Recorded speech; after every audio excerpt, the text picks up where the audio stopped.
సాయి చంద్ మన మధ్య లేకపోయినా వాళ్ళ నాన్నగారు ఎప్పుడు కూడా మీడియాకి దగ్గరలోనే ఉన్నారు. సాయి చంద్ నిజంగా ఈరోజు భౌతికంగా మన దగ్గర లేకపోవచ్చు, కానీ ఆయన పాట రూపంలో ఇప్పుడు కూడా మన కళ్ళ ముందే ఉంటారు. ఈరోజు మనం చూసాం ఎంతమంది అభిమానులు వచ్చారు ఈ కన్వెన్షన్కి. ప్రథమ వర్ధంతి రోజు నిజంగా గ్రేట్. నాన్నగారు ఉన్నారు, మాట్లాడదాం. డాడీ ఏంటి అసలు నిజంగానే మనం అన్న లోటు తీర్చలేం. సో అయినా ఆయన పాట రూపంలో మన కళ్ళ ముందు మనకి ఎప్పుడు వినబడుతూనే ఉంటాడు. నిజంగానే తెలంగాణ యావత్ సమాజం మొత్తం కూడా ఆయన గుర్తుపెట్టుకుంటుంది. కరెక్ట్ సంవత్సరం అయిపోయింది, ఇట్టే గడిచిపోయింది సంవత్సరం మనకి. బట్ ఆయన చేసిన త్యాగాలు కానీ, ఆయన ఉద్యమాలు కానీ, ఆయన పాటలు కానీ ఇంకా మనకి కళ్ళ ముందు కదలాడుతున్నాయి. తండ్రిగా కాకుండా తండ్రిగానే ఒక సామాన్యుడు ఎలా ఫీల్ అవుతున్నాడు? నేను ఒక సామాన్యమైన తండ్రిని. పదవులు వచ్చిన తర్వాత కొడుకు నా తండ్రి అని నేను చెప్పుకోవడం లేదు. ఒక సామాన్యమైన జీవితం నాది. అంటే ఒక అగాధమైనటువంటి జీవితాల్లో పుట్టినటువంటి కుటుంబం మాది. ఒక అనాథల వడ్డీ పట్టుకున్నటువంటి జీవితం మాది. అంటే మేము బాగానే చదువుకున్నా. నేను కూడా పీజీ చేయాలనే ఆశ ఉండే. డిగ్రీ వరకు చదువుకున్నా అప్పట్లో. కానీ పీజీ చదవలేని పరిస్థితుల్లో నేను 275 రూపాయలు ఫీజు కట్టలేక 87లో వదులుకున్న డిగ్రీ. 275 రూపాయలు ఫీజు కట్టలేక. అంటే ఇంకా అప్పటి నుంచే నేను అనుకున్నా, నేను డిగ్రీ చదవాలి, పీజీ చదవాలి, ఉస్మానియా యూనివర్సిటీలో కాలు పెట్టాలనే కోరిక నాకుండే. కానీ ఆ కోరికని నా కొడుకు నెరవేర్చింది, గుర్తుపెట్టుకున్నాడు. కానీ కారణం ఏంటంటే నా కొడుకు నేను ఇద్దరం హైదరాబాదులో ఎస్వి కళాశాల విద్యానగర్లో ఎస్విఎస్ కళాశాలలో ఇద్దరం ఒకే కాలేజీలో చదువుకున్నాం. నేను ఇంటర్మీడియట్ చేసిన, నా కొడుకు డిగ్రీ చేసి 20 సంవత్సరాల తర్వాత. నేను 2083లో నేను ఇంటరు, నా కొడుకు 2003లో. అంటే కరెక్ట్గా 20 సంవత్సరాల తర్వాత సేమ్ అదే కాలేజీలో చదువుకున్నాం. అప్పుడు చెప్పిన నేను, నాన్న నేను ఉస్మానియా యూనివర్సిటీలో చదువుకోవాలని, పీజీ చదువుకోవాలని చాలా కోరిక ఉండే, తెలుగు పండిట్ కోర్స్ చేయాలని చాలా ఇంట్రెస్ట్ ఉండే. తప్పకుండా ఈ కోరిక నెరవేర్చాలి బిడ్డ అని చెప్పిన నేను నా కొడుకు. నాన్న తప్పకుండా నేను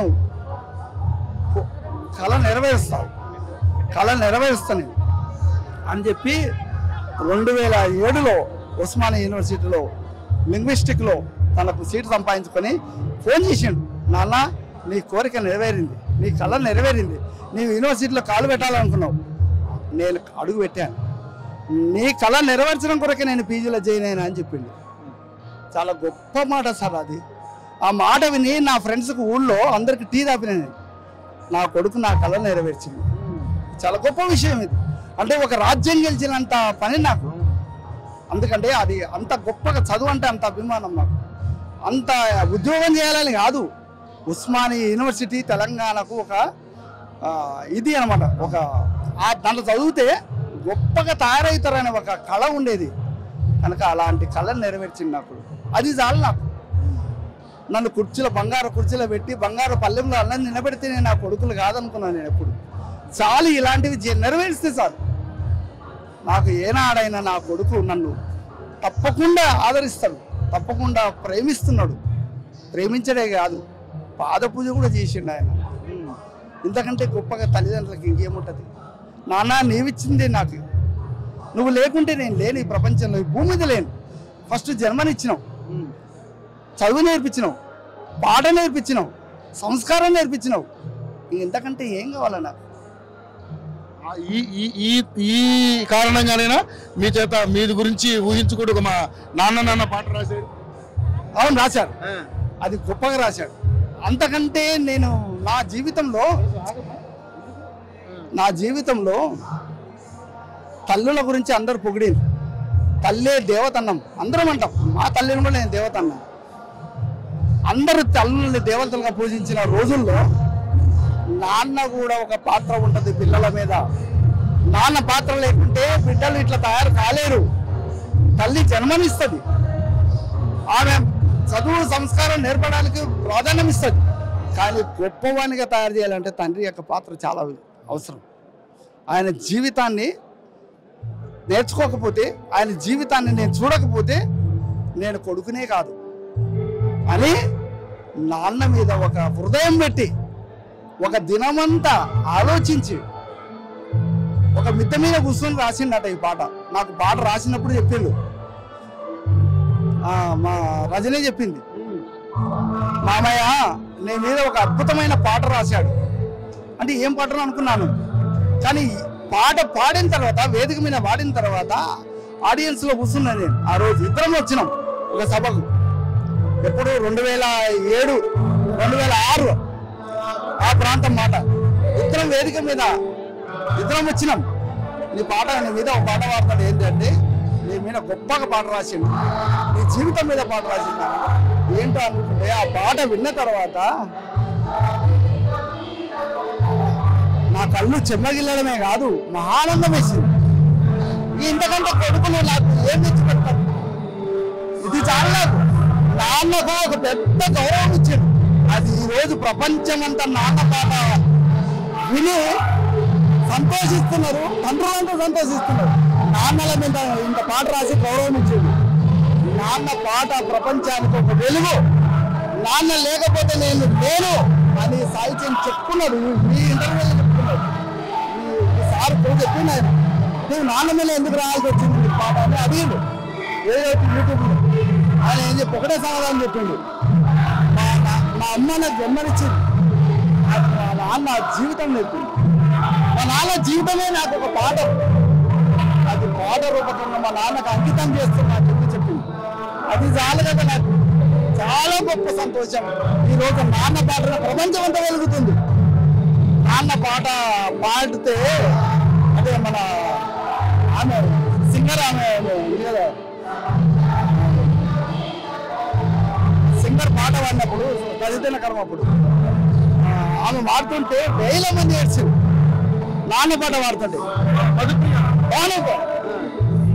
ఆమె పాట పాడుతుంటే వేల మంది ఏడ్చింది. అంత గొప్ప పాట రాసి సాయి చంద్ ప్రపంచానికి అందించాడు. అన్న నాన్నలనే సంతోషపెట్టాడు, అన్నల నాన్నల గౌరవం ఇచ్చాడు. అన్నల తల్లులతో పాటు తండ్రులను కూడా గౌరవించాలి. ఇంత సంస్కారం కలిగిన తండ్రుల గౌరవం ఇవ్వాలి. ఇంత మన జీవితాన్ని ఇంత గొప్పగా తీర్చిదిద్దిన తండ్రులను గౌరవించకపోతే మన జన్మకు సార్థకం లేదన్నాడు. అలాంటి కొడుకులు కన్నందుకు నా సంతోషం.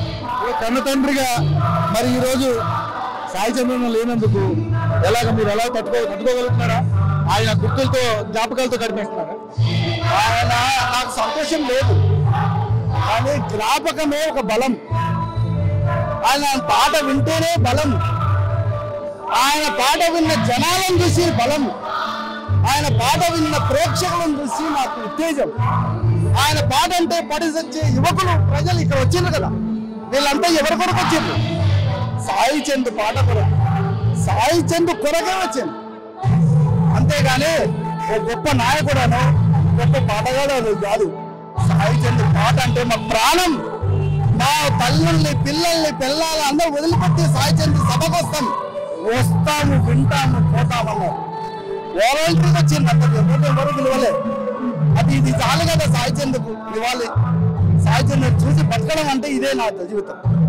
ఇంతకంటే సంతోషం ఏముంది? నాకు నా పాట విని నా సాయి చంద్ నేర్చుకున్నాను. తన మీద కూడా నేను ఒక పాట రాసుకుని పాట పాడాను. అది చాలు. మేమిద్దరం కవులము, గాయకులు. మా కుటుంబం ఇంతకంటే ఏం ఆస్తులు లేవు మాకు. నిజంగా మీరు వచ్చి చూడండి కూడా. మాకు 2 రూములు గవర్నమెంట్ ఇచ్చిన ఇల్లు ఉంది. 2 రూములు 40 ఏళ్ల క్రితం ఆ ఇంట్లోనే బతుకుతున్నాం. అంటే నా భార్య, నా పిల్లలు అందరం ఆ ఇంట్లోనే బతుకున్నాం. ఇప్పుడు కూడా అదే ఇంట్లో బతుకుతున్నాం. నేను, నా భార్య, నా బిడ్డ. అంటే ఇది చాలు కదా జీవితానికి. ఇది చాలు. ఆస్తులు పెంచుకుంటేనే పేరు రాదు, అభిమానం పెంచుకుంటే పేరు వస్తుంది. ప్రజలతోటి అభిమానము, ప్రేమ పెంచుకుంటే ఇంత పేరు వస్తుంది. ఆస్తులు పెంచుకుంటే రావన్నది. ఇప్పుడు మనవరు మనవరాలు ఎలా మంచిగా సంతోషం. నా పేరు మా అమ్మని కూడా పాట పాడండి, నాన్న పాట పాడి చాలా సంతోషం. అది మనవరాలు కూడా వాడింది, చాలా గొప్ప సంతోషం. మా కోడళ్ళు కూడా, మా పెద్ద కొడుకు కూడా ఆర్మీలో ఉండాలి కాబట్టి ఆయన భార్య పిల్లలు కూడా, ఆయన భార్య, 2 కొడుకు, 1 బిడ్డ. మా సాయి చంద్ కూడా 1 కొడుకు, 1 బిడ్డ. అట్లా 2 కోడళ్ళు, 4, 2 మనవళ్ళు, 2 మనవరాలు. ఇది నా కుటుంబం, నా భార్య, నా బిడ్డ. ఈ కుటుంబంతో సంతోషంగా గడుపుతున్నాం. నాకు 7 లక్షలు ఇస్తే, అంటే కేసీఆర్ సార్ 25 లక్షలు ఇచ్చిండు. నాకు ఇచ్చిండు. నా బిడ్డకు కూడా పైలట్ ట్రైనింగ్ చేస్తుంది నా బిడ్డ ప్రస్తుతం.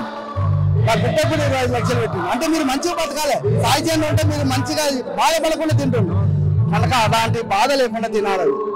సాయి చంద్రుని కలుసుకుంటూ మీరు అన్నం తినాలి. అది చాలు. మీకు ఏం పని చేయదు మీరు అన్నది. మీకు పాటనే బ్రతికిస్తుంది. మిమ్మల్ని మీకు పాటనే జీవితాన్ని నిలబెడుతుంది. మీకు పాటనే కొండంత అందం ఉంటుంది. అని మాకు నిజంగా నేను పుట్టినప్పుడు కూడా పాటతోటే బతికిన బాబు. నాకు 64 ఏళ్ళు. ఇప్పుడు నేను నా కొడుకు లేవాడు ఫోటో తీస్తే అన్నదమ్ములు అన్నారు. మీరు ఇద్దరు అన్నదమ్ములు అన్నారు. అంత గొప్పగా అన్నారు చాలా మంది. కనుక ఇంతకంటే ఇప్పుడు అంటే మంచి ఆయుష్ ఉండడం అనేది ఆశిస్తుంది. మనం అనారోగ్యంగా జీవించడం వల్ల ఏం జీవితం పొరపడుతుంది. మన ఆయుష్ అనేది ఆశీర్వాదం అనేది బలంగా ఉంటే ఆయుష్ అనేది అనంత కథ పుట్టుకొస్తుంది. సో దానివల్ల నేను నిలబడ్డా. ఆ దేవుడు గుండె ధైర్యాన్ని ప్రసాదించాలని మనస్ఫూర్తిగా కోరుకున్నా. తప్పకుండా ఏ టీంలో ఇంటర్వ్యూ కూడా మీరు ఇవ్వాలని కోరుకుంటున్నాను. మళ్ళీ స్టూడియోలో. అన్న నా పేరు సుధాకర్, మాది సూర్యాపేట జిల్లా మోతే మండలం. నేను PDSU విజృంభణలో పనిచేసిన. అన్న అరుణోదయలో సాంస్కృతిక సమాఖ్యలో చేస్తున్న సందర్భంలో అన్న బాగా పరిచయం. అన్న పాట అన్న మాట అన్ని చాలా స్పష్టంగా మాట్లాడేవాడు. కానీ అన్న ఈ రోజు మన మధ్య లేకపోవడం చాలా బాధాకరం. కానీ సాయి చందనకు మరణం లేదు. ఆయన ఎప్పటికీ అమరజీవిగా ఎప్పటికీ వర్ధిల్లుస్తూనే ఉంటాడు. అమరవీరుల ఆశయాలను సాధిస్తాం. జోహార్ సాయి చందన్న, జోహార్ జోహార్. Thank you.